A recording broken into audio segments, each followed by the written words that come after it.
Project management, it is really all about relationships. If you get right down to it, if you walk into a room, if I walk in here and go, oh, woe is me, this sucks, I am so nervous, energy just drops. If you go, no, this is great, it's fantastic, energy changes. Same thing with projects. And if you're doing a project and you're not failing, you are not stretching. I mean, if you have never done a project that failed, I got to see the project. I want to write a book on that project because they all happen. If you failed and it was a stretch goal, say it. If you failed and it was not a stretch goal, say it. Bad news doesn't get better.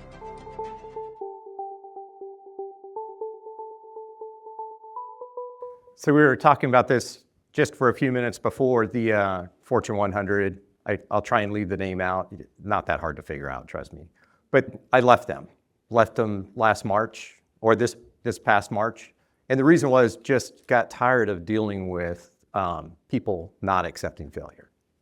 You know, so when you really come down to it, I've got enough time, you know, you can see them maybe a little bit older. I teach, you know, kind of mess around doing that and stuff like that. But it was just time to do something different. You know, there's just, if you listen to the keynote, no joy in working there. You know, time was up.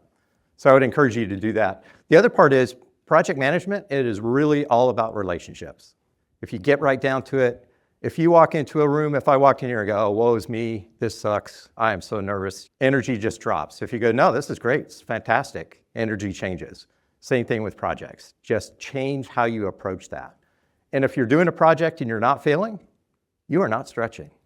I mean, if you have never done a project that failed, I got to see the project. I want to write a book on that project because they all happen. So that's where I'm kind of going with this. Project failure is not an option. And my Zoom moderator kind of asked about that a little bit. So Apollo 13, they got back. Did they have failures? You bet. Was the overall thing a success? Yes. And that's where I'm trying to go with it. Not on that scale, but just to kind of show how we can maybe approach that a little bit differently. Okay, what is a failure? So we talk about that a lot. Missed objectives, wrong deliverable, it's late, exceeds budget, quality. Quality is always king. You delivered and it sucked. Great. Failure. But did you deliver anything that was good out of that whole bit? So I'm going to talk about a story. It's from my Fortune 100 past, right? Very recent past. It is a live story. They are still dealing with this program. So you can kind of take it for what it's worth. But it's not horrible. It's digital transformation. We're doing marketing technology and moving data over. And that's really as simple as it should have been. But what it turned into was, let's move all the data for the marketing campaigns that are evergreen. In other words, the ones that we use all the time. Still simple. And then the marketing people said, you know what? I got a great idea for a new campaign. So that was this first set of injects. You know, let's not move the evergreen ones, let's move that. Then we realized all this data that we had, a couple hundred attributes, it's way more than that, but I'll keep it simple. We didn't use them all. They weren't all useful. Some were structured, some weren't structured, if you're familiar with the data part. And the issue really became, out of all these campaigns, which ones are good? So we had a chief marketing officer that said, you know what? Some of these campaigns are horrible. We're not going to do them. We're like, fantastic, which ones? She gave us a list. These are the evergreen campaigns we're going to do. These are the profitable ones. They ROI'd it. Guess what happened? That was our first big sponsor that left. New one comes in and says, you know what? I kind of like the evergreen campaigns. I like all of them.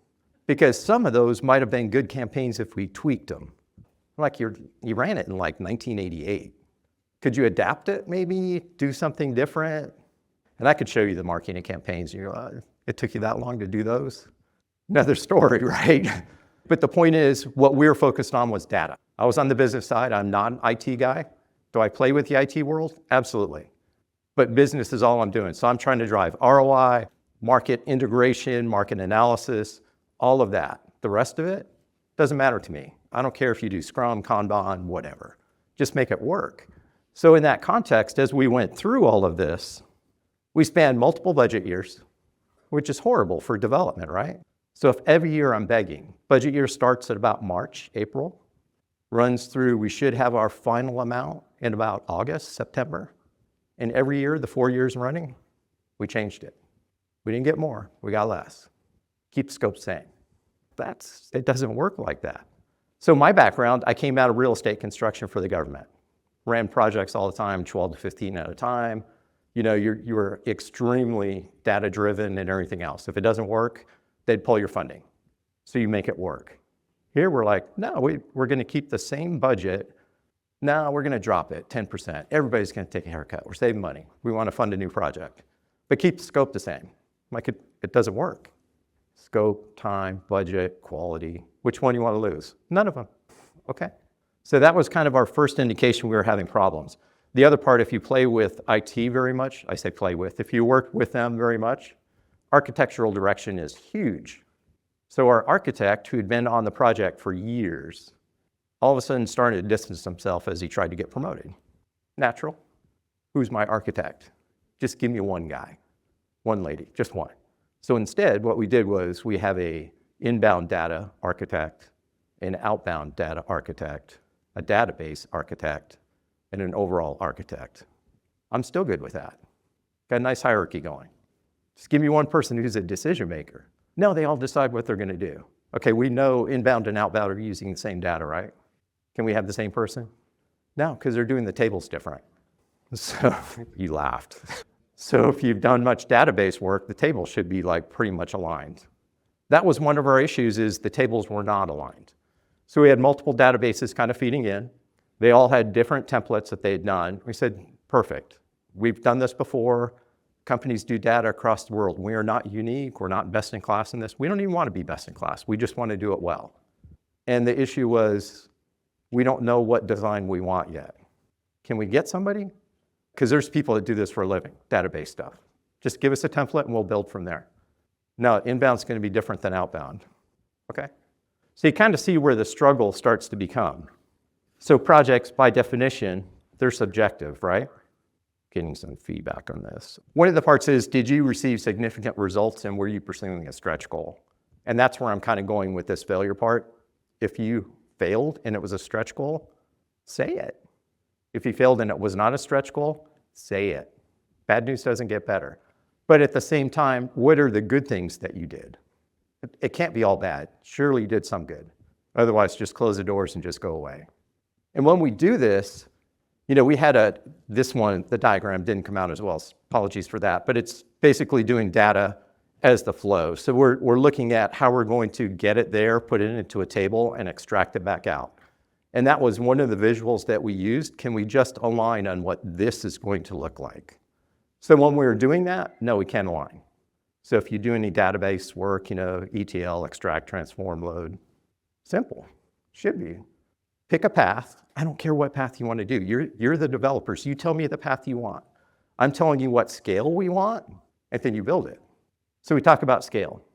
So if you don't test something at scale, do you expect it to work at scale? And the reason I bring that up is because we have one of these issues where to save money, we decided we weren't going to test before we released stuff into the wild, before we went to production. Okay, that's good.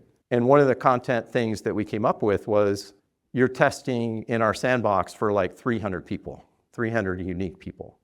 We're going to email this to 2 million. Can you handle the throughput doing that? The first campaign took 8 hours to run. Right. Are you guys good with it? I don't care. And marketing said, no, it has to run in an hour. Okay, you never said that. And you didn't tell the IT people that it needs to scale like that. We did have those scaling conversations, but we never actually got to that.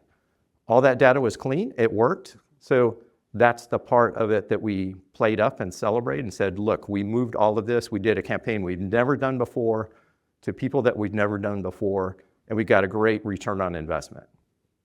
It took 8 hours. It's a lot of server time. But we still took it as a win. So top factors in IT project failure. And this one came out of KPMG. 51% of technology executives, and they parsed it very carefully if you know much about surveys, 51% of executives that responded said their projects failed. Here were the reasons, lack of resources, lack of user involvement, and everything else. Sounds great. Here are my reasons. Architectural decisions, architectural direction. Just give me one guy, one lady that can tell me what it is. And you kind of see we should be able to handle these and make these work. But for whatever reason, we couldn't actually get somebody to make a decision. And trust me, so IT and business are separated. We definitely made that connection between them, tried to build that relationship, and it was always inbound, outbound. This one's doing that one's working blue stuff. Executive sponsorship was another issue. So if I have an executive sponsor, my expectation is that is the person that can hire and fire, kill, funding, they can modify it, they can get budget for me, and they help us fight. I mean, that's where I think, simplistically a sponsor is. If you're the sponsor and I tell you we have an issue and you have to go to the committee above you, you're kind of not my sponsor. Somebody else is deciding for us. And we could still live with that. I would still be, okay, culturally, this is the way we want to do it. But now I have to teach the executive all the things to say, and I know they have a lot on their plate, not minimizing that at all the things to say to tell the story the right way so we win. What would generally happen? They go into the meeting and they come back out, we lost 10%. Can we go with you next time? No, it's an executive meeting. And I brought it up, I think we have the wrong people in the meeting. Not received well. It's about relationships. But sometimes you're like, you know what? Scorched earth is kind of a good thing in this part because I've tried the other ways. Maybe we can do a little shock therapy. That didn't work either. So did I get fired from that company? No. Did I leave? Yes. Resources, skill sets, there's always an issue. Do we have the right person doing the right stuff and everything else? And the other one that I want to leave with on this particular side for failure is we were always looking for best in class. Perfect. Why? So I could name the software that we had, software as a service, the different ones and everything else, and we would chase, we're going to go after this one because they're best in class. Can we just get the one that works with the rest of our suite? That's all we really need. I don't need best in class. Does it email what we want to do at the scale we want? Yes? Let's go. Let's leave it. Because every time we would say best in class, Dr. Google would just help me and go, how many Fortune 500s have this particular software? And usually they were neck and neck. So how did we decide best in class? Whoever was the best salesperson. So success. And this one, in the context of what I'm saying, is sometimes it could look like that's a horrible number, 16.2%. Success. But if we look at that, canceled projects, 30%. We didn't intend to cancel them. We just let them stay on life support for a while. Challenged projects, 52%. I'd say we were definitely challenged. But out of that, I could pull all the good stuff that we did do, and that's what we would try and publicize over and over and over. Even if I wanted to call caution or red, which I wasn't allowed to do, because that's a sponsor thing, it would go back the other way and go, we still got good stuff out of this. That's why you're paying us to do this work. Otherwise, just get somebody else to do the work. And it's not that the work could not be done. We, as a company, made a decision that we're moving away from one software as a service to another one that didn't integrate. So we were forced to make this change. So part of it is we decided not to do updates on the other one and go to the new one that was best in class. But as we did that, we kind of set into play some of these roadblocks that were going to be issues later on. So how do you make lemonade out of that one? And part of that is simply saying, well, we got a campaign out. And we did do some campaigns that had phenomenal ROI, way better than any other marketing campaign we had done previously. So that was the good news part of it. Bad news, took 8 hours to run. You can't have everything. So more failure reasons on my particular story, PI planning. And I love this one. I argued this one till the cows came home. IT people don't throw stuff at me, I will throw it back. But the innovative sprint or innovation sprint at the end, we went with 5 2-week sprints, and then that third one was 3 weeks, not allowed to develop. They still developed. I said, that's fine, just do whatever. But if you do the math, 3 weeks out of 13, that's a significant loss in productivity. But if you come up with some cool stuff that makes up for it, we'll do it, because it's in the budget. But now I need my deliveries at the end of that 5th sprint. And I would always get my deliveries scheduled for the end of the 6th sprint. So what do you think happened? We didn't get it. We didn't get it every time. Oh my, how much carryover do we have? So that moves to the next PI. So that was one of our major issues that we had, was just, let's be honest about where we're actually doing work. And then let's call that work out. Then I was told, well, we're doing SAFE. And because I came from a traditional project management background from the Air Force all the way through, but usually I've done hybrid all the way through. Waterfall, software development term. Anybody know that? I love throwing that one out to our IT guys. You know, because you keep telling me waterfall. I don't do software. But as we go through how this whole part came about, just tell us where the work is going to be, and then we'll make that portion happen. If you actually give me more time on the PI, we'll get more developed if we can actually do that. But we talked about doing Kanban, safe, agile. They went through all of the different iterations of it and everything else. And every year we would struggle and come up with, this year we're going to do it this way. Can we just iterate from last year? I mean, we had to start. It wasn't that great, but let's stay with safe. Let's just keep going. And then business unit changes. So as my business units changed, we changed goals. We changed scope. So the bad part, until I started statusing it differently, was just take and go, okay, our scope changed because you changed it. And then I just started going, you know what? We still have the same overall goal. Move all the data. And I put that at the top of and they're like, that's not what the scope is. I'm like, that's exactly what the scope is. Well, we changed it. And I put change one here. Executive so-and-so changed it to this. They don't like that. Nobody likes that because nobody wants to hear that, their name is up in lights for doing the change. I'm like, so multi-million-dollar program over many years, if I am on the hook for this $1 million program that's not making it, why are you not on the hook for changing the goal? Kind of simple, right? But out of that, we would take and go, we did get this part of it. It wasn't all horrible. And then path to green attempts. So path to green, we're in caution status, we're going to get to green. We did that probably every year, at least once a year. Like a 2 or 3 week effort of no development kind of effort. Sounds great. How much money did I spend doing that? But we still took it as that's a potential success story because we learned how not to do it. So if you look at Edison and the light bulbs, what 10,000 tries that he did till finally he hit it. He didn't say, I sucked at this, I was horrible at it. He just kept going till finally it was like, okay, now I've got it. And that's kind of the intent is how do you build that relationship to where you can have that candid conversation and say, this is horrible. We got this. I need your help to get the next step.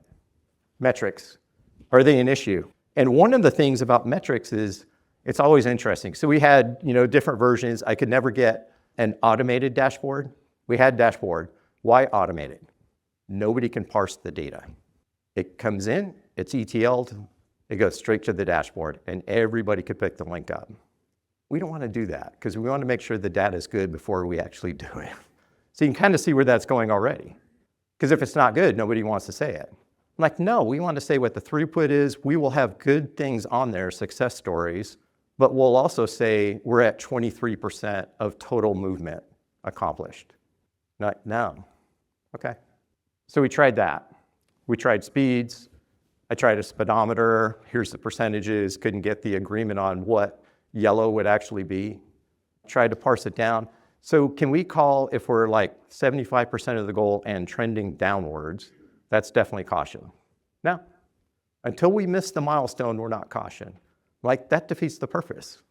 I'm just saying, I'm not saying wolf. What I'm saying is we are not doing as well as we could be doing. So if you kind of let us get some help or leave us alone and don't make injects, maybe we can get there. So after all of that, picture of the watermelon. Kept getting told it's all green. So one stat, I didn't use that picture, but I used a smashed watermelon. So one picture that I put up there, it's in the PMBOK, right? Talks about watermelon status, was a picture of a watermelon. And I got how is a watermelon a status? It's green on the outside, it's red on the inside. Wasn't endeared on that one, but I was like, we have to be honest about this. At what point are we going to say we need help? And then I got we'll call it caution. Like you ignored caution for the past 6 months. We're past the caution stage because you would not adjust. So now we're at the red stage, hence the watermelon. So back on track. So part of what we did as we went through all this, I talked about the evergreen campaigns and we had all that we were going to move, and then the CMO decided don't move the ones that aren't very successful. And then we had a new CMO come in and said, move them all just in case. So we went back to data, attributes. Let's say there's 500 attributes, still a low number, but let's say there's 500 attributes because we're tracking what everybody does with everything. You shopped at Costco, then you went and bought gas, and then finally you bought some flowers because it was your wife's birthday. Whatever we could track, we would track. Is all of that useful? If I looked at that Pareto style and said, the 20% of the data that gives me the 80% of results, let's do that. So we tried that one. And we got more progress doing that until we had injects with new campaigns. And the reason for the new campaigns was not doing as well on the P&L, the profit and loss aspect, so we need to make some money. Got it. But if you leave us alone for a quarter, we'll make more money. Here's the next campaigns that we'll be able to run if we can do these. Because we took all the common data attributes and said, we could run these 15 campaigns if we get this done in the next quarter. So we parsed it out different ways to try and make it successful any way that we possibly could. And part of that was received, we did part of it, then got an inject, so you got to roll. Structured data and unstructured data. So part of this is, if it's not structured, I really got to wonder what you're going to do with it. We collect a lot of information. If you looked on your computer right now, it'll show all the websites you ever went to. Any value? But nobody wants to clean their history out because they're afraid they're going to lose something, right? So if we think about it different and go, I don't really care what I looked on November 2nd, 2021. It doesn't matter. I'm not doing anything with it. Then you could actually get something back out of it. So part of it is removing all the impediments to actually doing work that's valuable and then concentrating on what is good. So Pareto style, if you're not familiar with that portion of it, you can get 80% of the results with 20% of the effort, definitely do that. And that's what we did and made stuff work. Out of that, I was asked if I would remove some metrics that didn't fit. All these are green and these are caution. Do we really need to do the caution ones? So these are the metrics you agreed to. It'd look a lot better if they were all green. I don't disagree. It would look better. But are we trying to look better or trying to be honest? And it's not just honesty. Are we trying to win? Because ultimately the goal was not to move the data. If you think about it, ultimately the goal was not to do campaigns. Ultimately the goal was not to get clicks. Ultimately the goal was not to get responses. Ultimately was more conversions for more profit and loss. That's what the real goal was. And once we could kind of string that goal along and showed how campaigns were funneling that in with the new process, it worked a lot better. So if we changed the way we did clicks, responding to them, using them, putting them in a funnel and everything else, to the point where we reduced the amount of the funnel by 90%. People panicked. There's 90% less in the funnel, but there's 15% more conversions on the output because we parsed out everybody that was useless for our purposes for that campaign. No, we need a big funnel. There's only so many customers. What else are we going to do? And it was those kinds of conversations, we finally got past that, but it was those kinds of conversations that help us get a win and then change how we are doing the rest of the project. Because we don't have to do everything. We can't do everything. We already proved that. It took us 4 years, but we proved we couldn't do everything. So once we've proven it, can we try something different? So communication, how do you get back on status? Reporting, and then do that. Part of it is relationships. We talked about that. So we had one executive, not our sponsor, try to be an ally with that person and said, if I report out to this, but give you all the background information, will you support the reporting? Yeah. So after a few cadences, they actually accepted the number that we were doing and we didn't have to give them all the background information, but we still linked it. So one page, if you're familiar with that, one-page project management where you basically have one visual and then you link back to all the other documents is what we tried to do.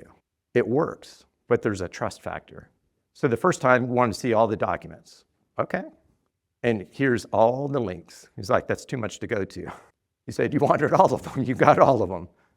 So then it was like, okay, and that was the automated push. If I can push that to be automated on a dashboard, will you accept it? And instead of doing that, we just parsed it out through Tableau. So still not perfect because although I can do Tableau, I don't want to be the person doing Tableau every week and being responsible for making sure no formula is changed, nobody messed with it, None of that. I want it automated and flow through.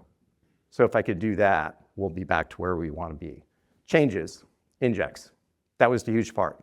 Assessing the injects and what the consequences were. So if you tell me you want a new marketing campaign, absolutely, we will do it. Send us a check, we are in because it's out of scope. Now you're going to do it within your own work. Okay, you're the boss. Tell me what we're willing to give up, because we're not going to meet end of year. So last year, I think it was June, I called our November deadline red. How could you know that? There's this many features, there's this many people. It takes them this long to do a feature, and then we have to go to production. So month for production, 2 weeks for testing. You just start doing the math backwards, and it's like, no, we don't believe it. Here's all the features we've ever done since I worked here, and here's how long they take. Well, some features are more complex. Yep, I didn't account for that. These are way more complex than the ones that we did previously, so actually it's worse than the story I told, but I tried to stay with the story with the data that I had. So the only thing I did was forecast it and I did not worry about the rest of it. So if you look at how you could actually do that, it's a trusting relationship again. How can we get somebody to believe this is true? So the other part of this is stakeholder involvement. Can I convince people that they should be involved? So not the sponsor, talking about the other business units. So my theoretical company, right? It's not theoretical, but they have a bank, an insurance company, they have property and casualty. There's multiple parts to it. And then there's also shared services. Who wins? So I could go to the annual report and go, this is the company that makes the most money. They're the ones I care about. What I was told was, this is the one that needs to make the most money. That's the one you care about. Okay? Makes sense. I'm a business major, just kind of. But it's going to take this kind of investment to get them up to the level that you're saying. No, doesn't matter. So we got the other executives to go, are you going to let them steamroll you and do this? So they went with the one that makes the most money now, which makes sense. But unless you get the stakeholders to do that, a project manager, program manager, my title there was program manager for that, you're not going to be able to sell it. Plus, they're going to go into a dark room, talk amongst themselves, come out with an answer. You'll never know what's discussed, but you'll know the answer's wrong.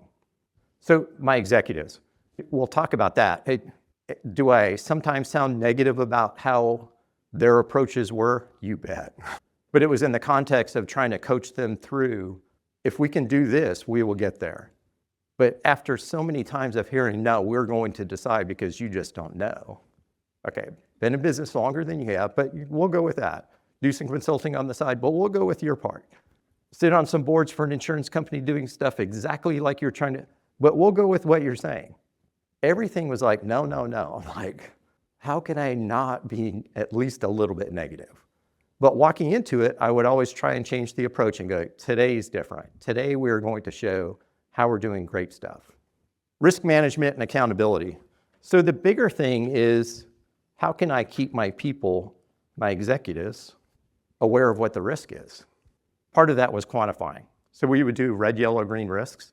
I'm like, no, there's a whole process. Probability, impact, you multiply it, you get your thing.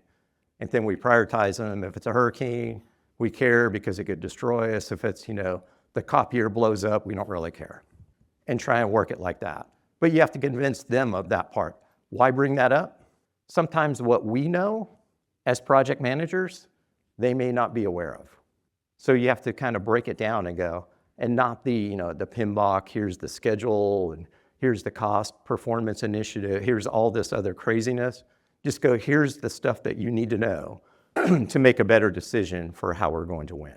And out of all of this, so here's what we did have: missed objectives, wrong deliverable. Hey, so let's say theoretically we marketed to dead people. That's bad.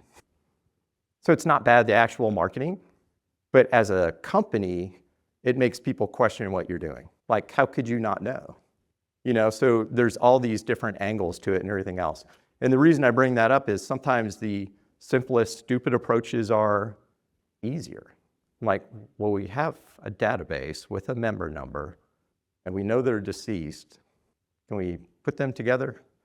And then when we do the risk analysis and everything else for who we're going to market to, because you can't market to everybody, that's one of the things is no dead people.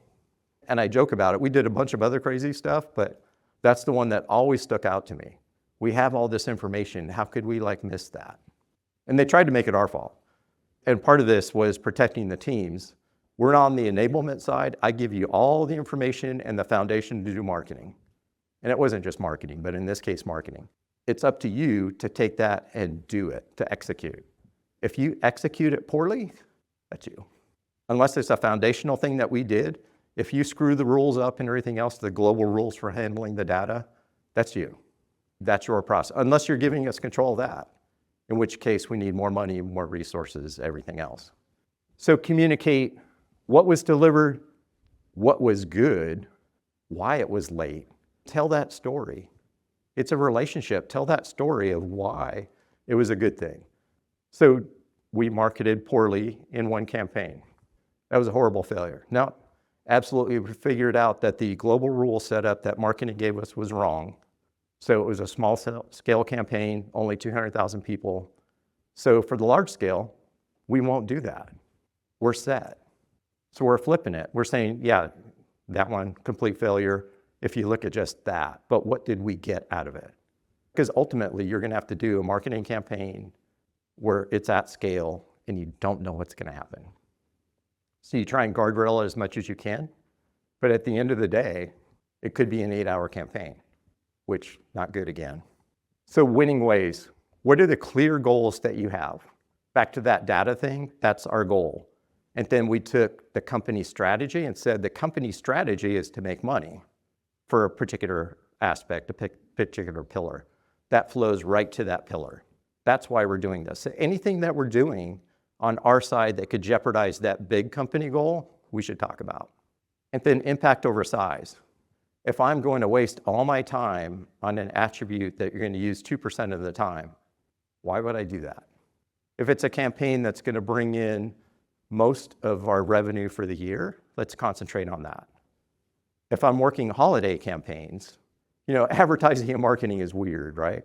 So you can go Costco, they've probably already got July 4th stuff out. They work on a completely different cadence. For the rest of the world, it's more just in time and everything else. Holidays, if I send out a pre-approved credit card in November after Black Friday, I lost. Too late. Actually, if I send it out 2 weeks prior, I lost. They're not going to get approved and get it in their hand to go shop with. So you have to figure out how long is it going to take for approval and how long is it going to take to get that card in the consumer's hand. So most of us, even though we may use our phone and everything else, we still want that card. I use my phone, but I want my card. So how long does that take? And then overcommitment. Back to that evergreen part, we'll give you whatever campaigns you want. You tell us. If you give us, 125 campaigns, that's great. We'll do them all because that's why we're here. We are here to support you. What's your number one campaign? Well, we don't look at it that way. Well, that's how we're going to develop it. So let's start looking at it that way. And then we can get through the top 5 this year and the rest are next year. Well, we don't have a budget for next year. See how this goes? If you don't have a budget, I don't have a budget.